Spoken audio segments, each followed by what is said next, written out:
বিসমিল্লাহির রহমানির রহিম। আসসালামু আলাইকুম রহমাতুল্লাহ।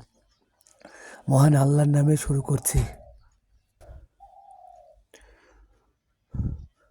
2024 সালের 1 জুলাই ছাত্ররা একটা স্বপ্ন নিয়ে আন্দোলন শুরু করেছিল। কোটা নয়, মেধা এবং বৈষম্যমুক্ত বাংলাদেশ গড়ার একটা স্বপ্ন, যেখানে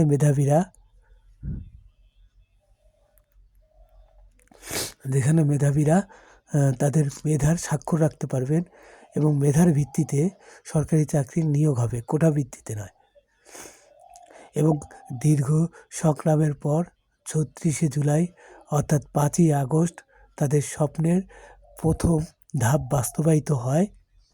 স্বৈরাচার বাংলাদেশ থেকে বিতাড়িত হন এবং হাইকোর্টে মেধাবীদের পক্ষে এবং কোটার বিপক্ষে রায় আসে। তারপর আরও 1.5 বছর বিভিন্ন সংগ্রাম ও সাধনার পর জুলাই সনদ বাস্তবায়নের জন্যে জুলাই সনদে স্বাক্ষর হয়। ছাত্ররা নতুন রাজনৈতিক দল তৈরি করেন সংস্কারের জন্যে, রাষ্ট্রীয় সংস্কার, রাজনৈতিক সংস্কার এবং সমাজ ও দেশের সার্বিক সংস্কারের জন্যে তারা এনসিপি নামে রাজনৈতিক দল তৈরি করে।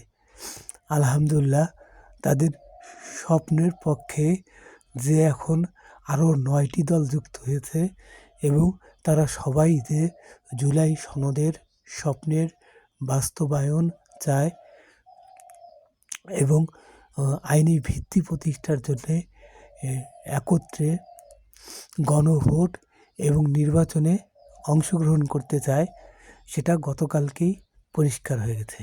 253 আসনের সমঝোতার ঘোষণা এসেছে এবং তারা 47টি আসন ইসলামী শাসনতন্ত্র বাংলাদেশ, ইসলামী আন্দোলন বাংলাদেশের জন্য ছেড়ে দিয়েছেন। যদি তারা এই সমঝোতায় না আসে, হয়তো এই সংখ্যাটা, এই আসনগুলি পরে আবার শরিকদের মধ্যে ভাগ হবে।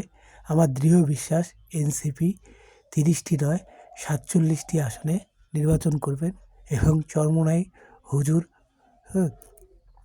ইসলামী আন্দোলন বাংলাদেশ এইখান থেকে বেরিয়ে যাবে, কারণ তারা সারা জীবন এই কাজটা করেছেন এবং এবারও তারা সেই কাজই করবেন। তাতে এনসিপি বা জুলাই আন্দোলনকারীদের যে স্বপ্ন, তাতে ভাটা পড়বে না। এখনও তাদের সময় আছে।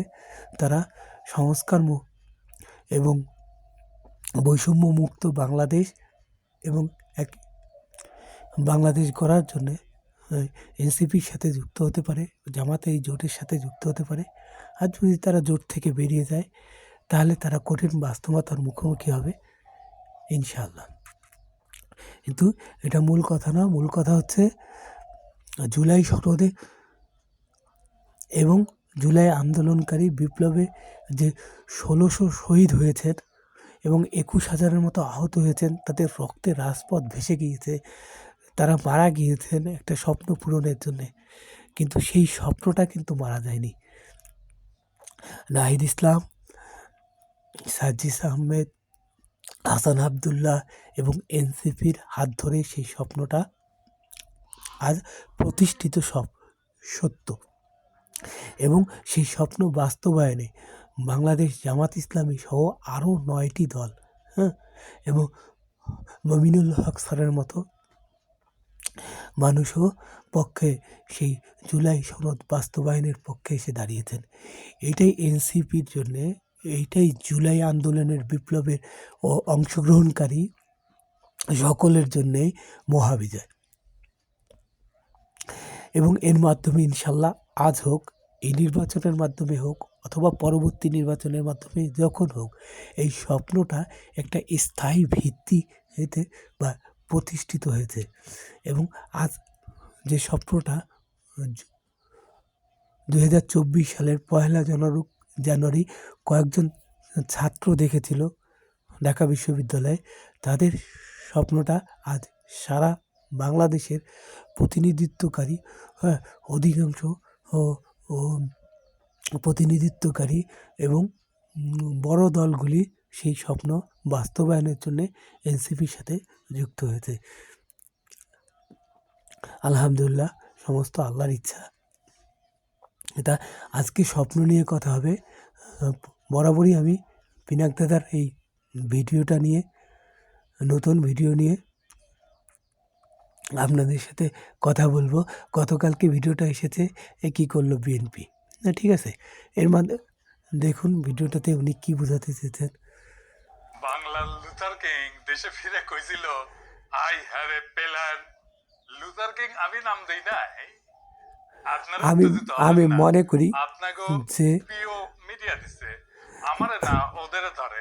হ্যাঁ, মানব জমিন বলেছে বাংলার লুথার। এটা দৃশ্যের কথা না, আমি দৃশ্যটা দেখাবো না, আমি কথা বলি যে আসলে বাংলার লুথার কিং কে, ঠিক আছে। মানব জমিন তারেক জিয়াকে বাংলার লুথার কিং হিসেবে ঘোষণা করেছেন এবং ছোট্ট একটা ক্যাপশনে দিয়েছেন আই হ্যাভ এ প্ল্যান। কিন্তু এই ছবিটার ডান দিকে যে আমাদের পিনাকি দাদা, এই পিনাকি দাদা আমি মনে করি বাংলার লুথার কিং। কারণ তিনি দেখুন তার এই যে অ্যাকাউন্টটা দেখুন, তিনি যাত্রা শুরু করেছেন কবে দেখেন, মার্চ 20, 2013। এই ফেসবুকে যাত্রা করার পর থেকে আর বাংলাদেশ থেকে পালিয়ে যাওয়ার পরে উনি দীর্ঘ সময় ফেসিবাদের বিরুদ্ধে ইউটিউবে সরব ছিলেন এবং যখন কেউই স্বৈরাচারের বিরুদ্ধে কোনো কথা বলেনি, তখন পিনাকি দাদা নির্ভীকে ভিডিও করে গেছেন এবং তিনি বাংলাদেশের ছাত্র সমাজকে একটা স্বপ্ন দেখিয়েছেন যে স্বৈরাচারের এই শাসন যত দীর্ঘই হোক এখান থেকে বেরিয়ে আসা সম্ভব। এবং তিনি দীর্ঘ দিনের প্রচেষ্টার পরে ছাত্রদের মাঝে একটা স্বপ্ন প্রতিষ্ঠা করতে পেরেছিলেন, যে তারাও স্বপ্ন দেখতে শুরু করলো যে হ্যাঁ, এক দফা দাবি বা বৈষম্যমূলক মুক্ত বাংলাদেশ গড়ার জন্যে আন্দোলন করা যায় এবং স্বৈরাচারকে পতন ঘটানো যায়। এবং তারা 36 দিনের আন্দোলনে এবং সেই স্বপ্নটার বাস্তবায়ন ঘটিয়েছেন।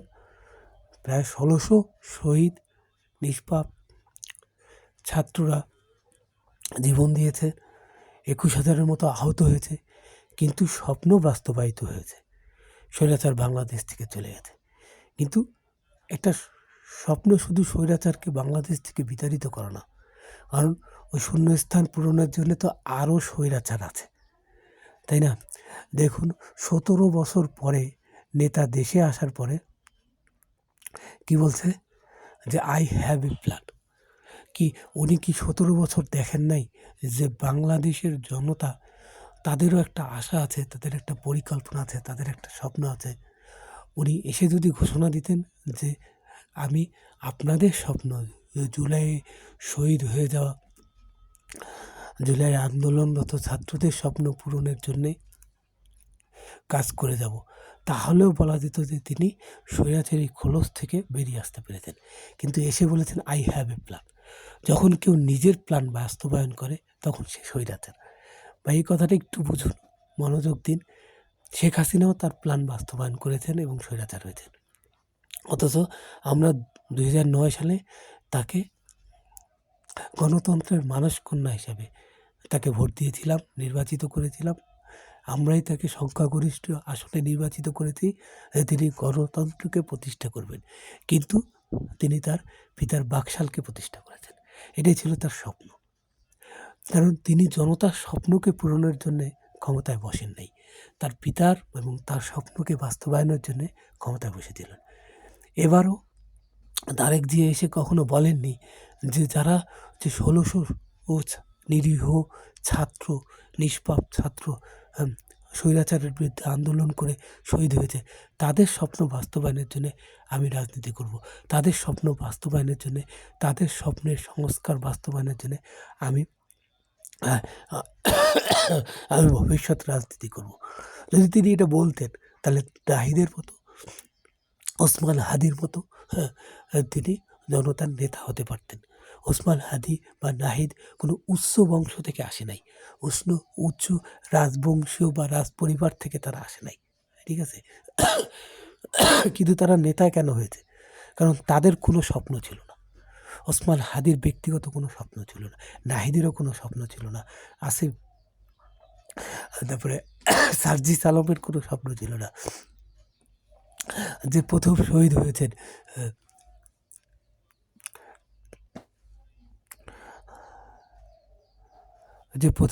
হয়েছেন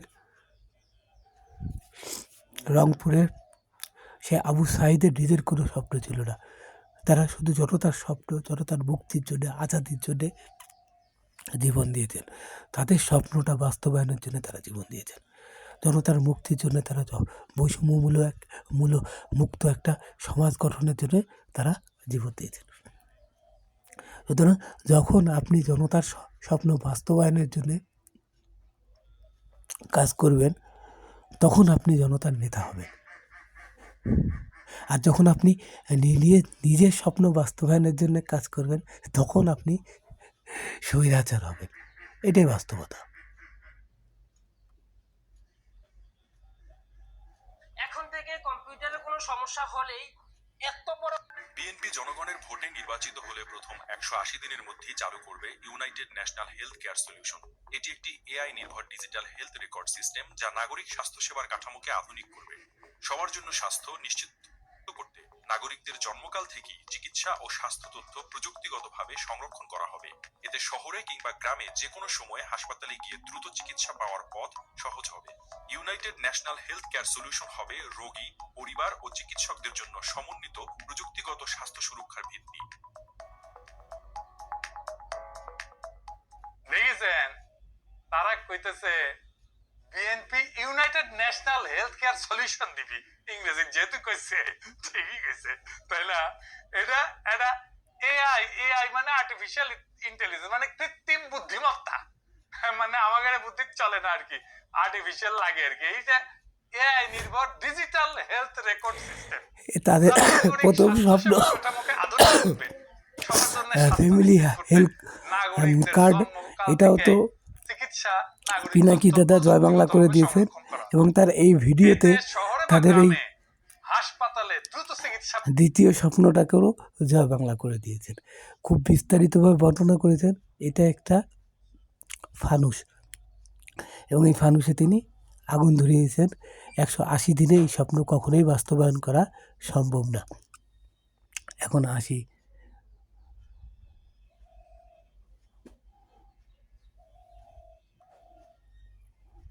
চোদ্দশত বছর আগে রাসূলুল্লাহ সাল্লাল্লাহু আলাইহি সাল্লাম একটি স্বপ্ন দেখেছিলেন। এই স্বপ্ন নিয়ে এবং এই বিস্তারিত বর্ণনা দিয়ে সূরা ফাতহা নাজিল হয়েছে। এটি ৪৮ নম্বর সূরা ২৭ নম্বর আয়াত। বিসমিল্লাহির রহমানির রহিম। লাকাদ সাদাকাল্লাহু রাসূলাহু রুইয়া বিল হক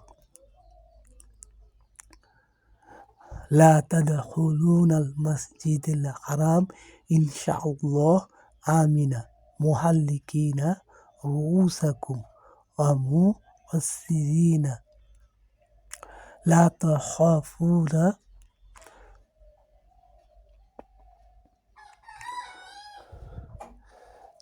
আলিমা মা তা'লামুহু ফাজআলা মিন দুনি যালিকা ফাতহান করিবা। খুব সূক্ষ্মভাবে লিখেছে তো,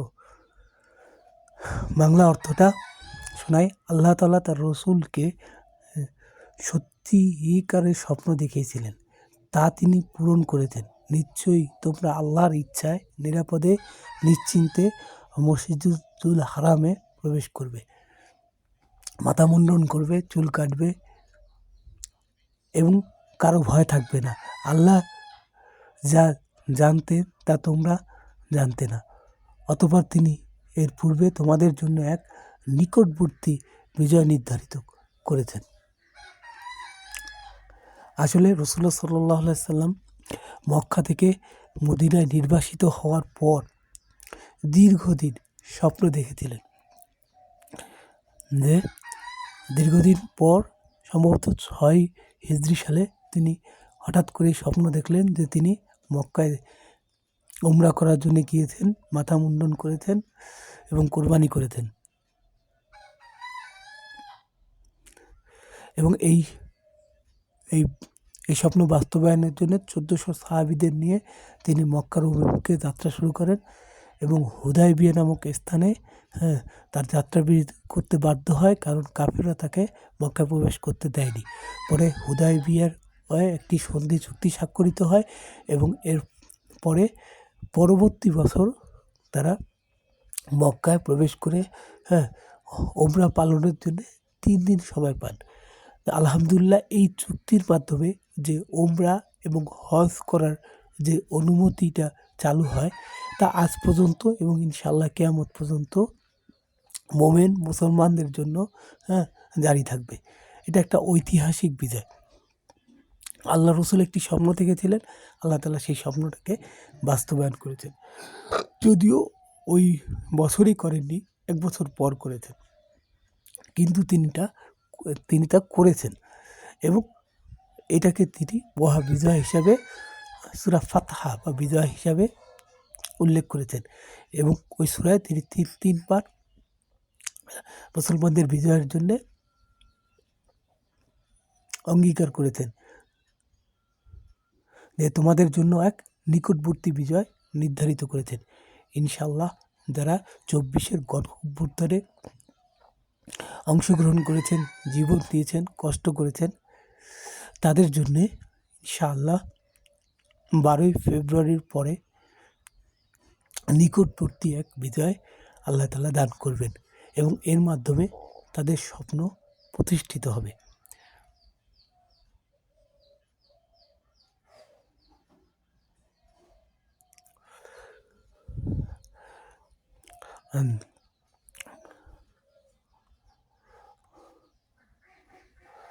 তিনশো আসনে 10 দলীয় বা 11 দলীয় জোট যে প্রার্থী থাকবে, আপনারা সেই প্রার্থীর পক্ষে ক্যাম্পেইন করুন এবং আপনারা বেশি বেশি করে সূরা ফাতহা ফজরের পর তেলাওয়াত করুন, যাতে আল্লাহ তাআলা জুলাই সনদ বাস্তবায়নের মাধ্যমে জুলাই বিপ্লবীদের স্বপ্নকে বাস্তবায়নের সুযোগ করে দেন এবং এর মাধ্যমে চূড়ান্ত বিজয় নসিব করেন। দেখুন, গুলিবিদ্ধ হওয়ার আগে ওসমান হাদি সময় টিভিতে একটি সাক্ষাৎকার দিয়েছিলেন। তারও একটা স্বপ্ন ছিল। কি সেই স্বপ্ন? যাওয়ার আগে আমরা তার সেই স্বপ্নটা শুনতে চাই। আরেকবার মনে করিয়ে দিই। দেখেন, আমি যখন রিকশায় যাই তখন একজন মাছওয়ালা আমারে হাদি ভাই বলে যখন ডাক দেয়, গতকালকে আসছিলাম, আমি আপনার মাধ্যমে বলে রাখি যদি ভিডিওটা শুনে, রিকশার অনেক জোরে আসছিল, একটা দোকানের সামনে থেকে বাচ্চাটা ওর কণ্ঠ শুনে বুঝতে পারছি 8 বা 9 এর হবে। আমি থামাইতে পারি নাই, ও দোকানের মধ্যে কিছু খাচ্ছিল, জোরে হাদি ভাইয়া বলে জোরে একটা চিৎকার করছে। আমার কালকে রাত থেকে খুব খারাপ লাগতেছে যে আমি থামাইয়া ওকে রেসপন্স করতে পারলাম না। আমার ডাকটা শুনে মনে হয়েছে যে ওর এত আপন কাউরে এরকম করে ডাকছে, এটা তো আপনি পয়সা দিয়ে পাবেন না। সুতরাং ওই পরিমাণ সুরক্ষার মধ্য দিয়ে গেলে এই যে মানুষের সাথে মানুষের কাছ থেকে লেসন নেওয়া, এটা তো বন্ধ হয়ে যাবে। দেখেন, হায়াত মৌতের মালিক আল্লাহ, ন্যূনতম সিকিউরিটি নিয়ে চলা হলো সুন্নাহ। আমাদের লড়াইটা হলো, আমার মা স্বাভাবিকভাবে কান্নাকাটি করেন, আমার পরিবার সবাই। আমি আমার মাকে বলেছি যে দেখো, মানে আমরা যে লড়াই নেমেছি, আমার একটা মনে হয় কোনো রাজনীতিবিদের না, আপনি জানেন সে গুলিবিদ্ধ হয়ে রাস্তায় মারা গিয়েছে, কিন্তু তার নিজের কোনো স্বপ্ন ছিল না। যিনি বিপ্লবী, যিনি সংগ্রামী, তার মৃত্যুটা হবে একটা সংগ্রামের মধ্য দিয়ে, একটা রাজপথে, একটা গ্লোরির মৃত্যু। আমি তো ভীষণভাবে প্রত্যাশা করি, আমি ছোটবেলা থেকে এই স্বপ্নটা দেখি, অনেক জায়গায় বলেছি, যে একটা তুমুল মিছিল হচ্ছে অন্যায়ের বিরুদ্ধে। সেই মিছিলের সামনে আমি আছি, কোনো একটা বুলেট এসে আমার বুকটা হয়তো বিদ্ধ করে দিয়েছে, এবং সেই মিছিলে আমি হাসতে হাসতে তিনি বুকে গুলি আমি শহীদ চেয়েছিলেন, হয়ে গেছি। কিন্তু এবং ঘাতকেরা তার সবাই কথায় যখন গুলিবিদ্ধ মৃত্যুটাকে করেছে। ভীষণ ভয় পায়, আমি তখন হাসতে হাসতে আল্লাহর কাছে ভীষণ সন্তুষ্টি নিয়ে পৌঁছতে চাই যে আমি একটা ন্যূনতম ওই জীবনটা লিড করতে পারলাম, যে আমি একটা ইনসাফের হাসি নিয়ে আমি আমার আল্লাহর কাছে পৌঁছতে চাই। সুতরাং আল্লাহ তাআলা আগামী 50 বছর অবশ্যই এই বাঁচলাম, বাংলাদেশে কোন ইনসাফ ইম্প্যাক্ট তৈরি প্রতিষ্ঠা হলো না আমার করবে। দিয়ে, দেশের জন্য, রাষ্ট্রের জন্য, উম্মার জন্য, জাতির অবশ্যই। জন্য। কিন্তু আমি ধরেন 5 বছর বাঁচলাম, সেটার মধ্য দিয়ে যদি আগামী 50 বছরের ইম্প্যাক্ট তৈরি হয়, তাহলে অনেকদিন বেঁচে থাকায় কি সাফল্যের বলেন? শহীদ প্রেসিডেন্ট জিয়াউর রহমান কয়টা দিন বেঁচেছেন, কিন্তু ভাবেন আজকে পর্যন্ত উনি আমার অনুপ্রেরণা। হাঁটতে হাঁটতে আমার পা ফুলে যায়, আমি আমার টিম সেদিন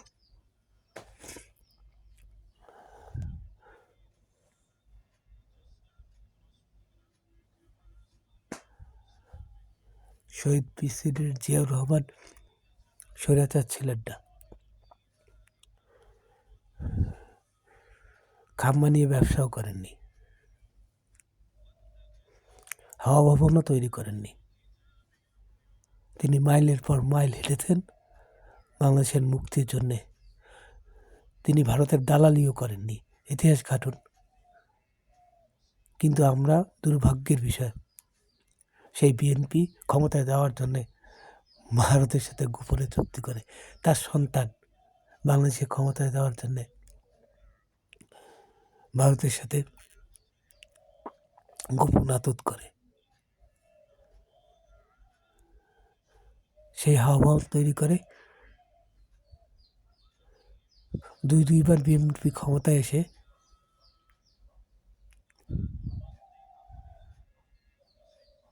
দুর্নীতিতে চ্যাম্পিয়ন হয়। এটা জিয়ার আদর্শ ছিল না।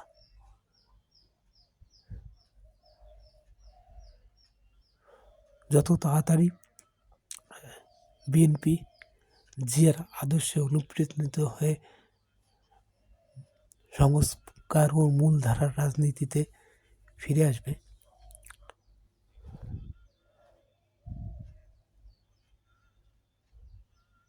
তত তাড়াতাড়ি সে আবার জনতার দলে পরিণত হবে। নাহলে টেন্ডারবাজ, চাঁদাবাজ, দুর্নীতিবাজদের আখড়া হবে বিএনপি। আফসোস, হাদি জিয়ার আদর্শে অনুপ্রাণিত হয়ে ইনসাফ ফের বাংলাদেশ প্রতিষ্ঠার জন্যে রাজপথে জীবন দেয়, আর বিএনপি ক্ষমতায় যাওয়ার জন্যে আতত করে। তারা পড়ে যাওয়া ফ্যাসিবাদকে প্রশ্রয় দেয়, আশ্রয় দেয়, তাদের নিরাপদে দেশ থেকে বেরিয়ে যাওয়ার সুযোগ করে দেয়।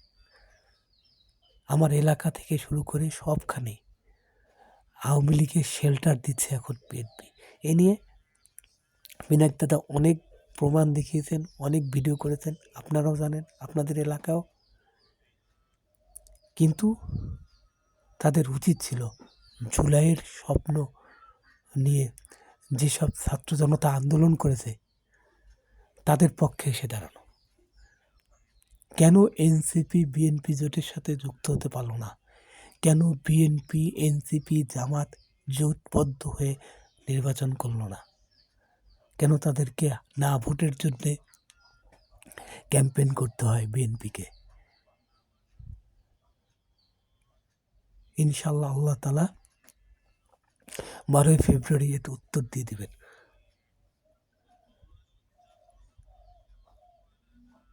এবং ইনশাআল্লাহ তিনি 1600 শহীদের পক্ষে থাকবেন, এনসিপির পক্ষে থাকবেন, এবং যারা ফ্যাসিবাদের খুনিদের রক্ষক হিসাবে কাজ করছে তাদের বিরুদ্ধে রায় দিবেন। আল্লাহ তাআলা এই শহীদ পরিবারগুলির স্বপ্ন, শহীদের স্বপ্ন, শহীদ পরিবারগুলির স্বপ্ন, শহীদদের বন্ধুবান্ধবের স্বপ্ন, তাদের সহপাঠীদের স্বপ্ন ইনশাআল্লাহ পূরণ করবেন। আপনারা যে যেখানে আছেন আপনারা বেশি বেশি করে সূরা ফাতিহা পড়ুন, বিশেষ করে ফজরের পর, এবং আল্লাহর কাছে দোয়া করুন যে আল্লাহ তাআলা জানি 12ই ফেব্রুয়ারি আমাদের চূড়ান্ত বিজয় দান করেন। আমরা কালকে একটা বিজয় পেয়েছি যে অধিকাংশ বড় রাজনৈতিক দলগুলি যারা জনতার সমর্থন পুষ্ট, তারা এনসিপির সাথে জুলাই সনদের পক্ষে নির্বাচন ও গণভোট ভোটের পক্ষে তাদের মতামত ব্যক্ত করেছেন, একসাথে গণভোট এবং নির্বাচন করার প্রত্যয় ব্যক্ত করেছেন। তাদের সকলকে ধন্যবাদ জানাই যে তারা জুলাই সনদের পক্ষে এসেছেন, জুলাই বিপ্লবকারীদের পক্ষে এসেছেন, শহীদদের পক্ষে এসেছেন। এবং আল্লাহর কাছে প্রার্থনা করি যে আল্লাহ তাআলা শহীদদের এবং জনতার যে স্বপ্ন সেটাকে বাস্তবায়ন করুন। আপনারা সবাই ভালো থাকুন, বেশি বেশি করে দোয়া করুন। আর একটা, যারা পিনাকি ভট্টাচার্যকে বাংলাদেশের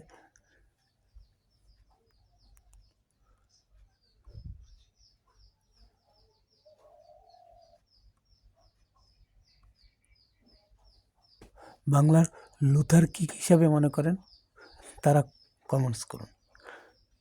আমি কোনোদিন বলি নাই যে আমার ভিডিওতে আপনারা কমেন্টস করুন, কিন্তু যারা আমার এই কথার পক্ষে আছেন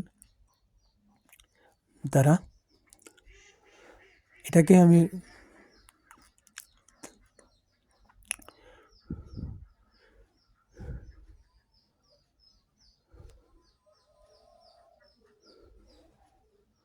আপনাদের কাছে অনুরোধ করব, যারা বাংলার লুথার কিং হিসেবে পিনাকি ভট্টাচার্যকে মনে করেন, তারা